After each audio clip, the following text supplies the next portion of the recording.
Hey guys, it's Deo Taiwan, and we're here to give you another coaster review.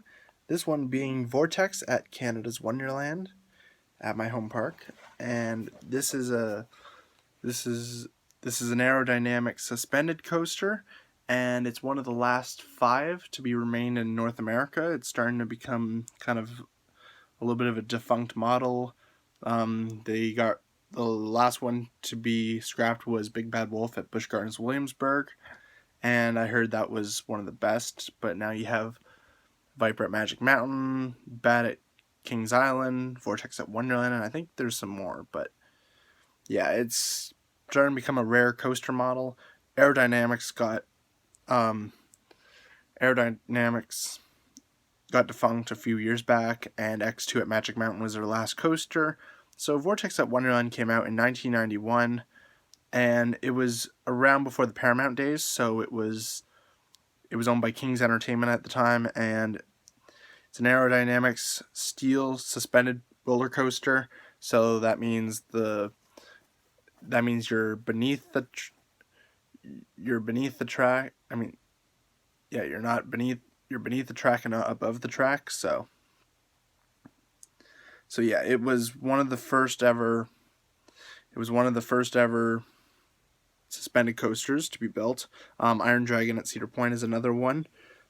So yeah, it has So yeah, you're beneath the track, so like the track is above you and you're at the bottom. So it's a really really intense ride for an aero coaster. Some aero coasters aren't really that intense, but the suspended models, except for Iron Dragon that I've ridden, I've only ridden three, which was Iron Dragon, the Bat at Kings Island, and Vortex at Wonderland.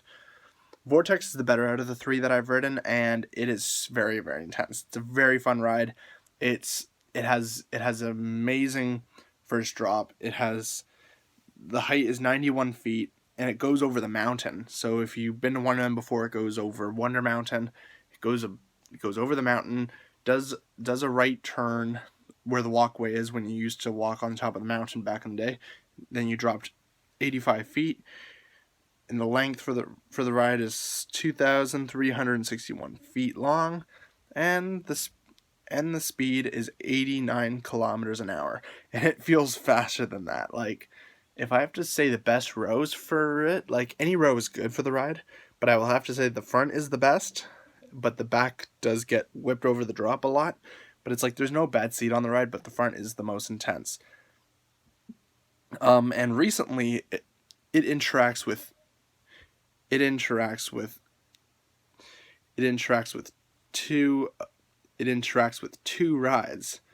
Believe it or not, it interacts with Wonder Mountain's Guardian and Yukon Striker. The drop, it goes right underneath Wonder Mountain's Guardian's drop, and it goes into a massive helix at the end, and it's in the center of a pond.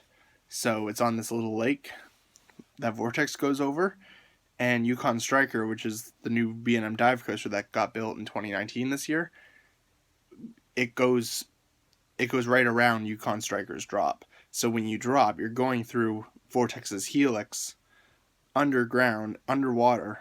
So they built an underwater tunnel, and it's a pretty awesome ride. And Vortex have been getting better and better, and it's running really good. For smoothness, I'm giving it a 10 out of 10. There's like no rough parts. Like there's one jerky part, but it's not a big deal. Back then when I was younger, I thought it was a bit rough, but it's not rough at all. For a suspended coaster by Arrow, it's a pretty amazing ride. And news from the park that they're going to keep it for another 10 years or so. So let's keep our fingers crossed, because those models are not really a big thing as much anymore, because Big Bad Wolf got removed from Busch Gardens Williamsburg, and a couple, I think, around North America and around the world. But yeah, there's a couple out there now, but it's not as big as it used to be. It used to be a big model, but now it's not becoming a big thing now. But yeah, Vortex is an amazing ride. Top 4 in the park. It's number 4 in the park, right behind Behemoth and, of course, Yukon and Leviathan. They're the amazing top 3. But yeah, I'm giving Vortex a 10 out of 10. I highly recommend you ride it. it's an underrated attraction at the park. So when people say, "Oh, Leviathan, Behemoth, and Yukon," they're the stars. But Vortex, I will add as another star too. It's a really good old classic coaster and a classic aero coaster. It's one of my favorite aero coasters, right behind Magnum XL 200 at Cedar Point. It's my second favorite aero coaster, and I highly recommend you ride it every time you go to Wonderland. I hope you enjoyed this review. Tell me what you think about Vortex at Wonderland, and we'll talk to you guys later. Goodbye, everybody.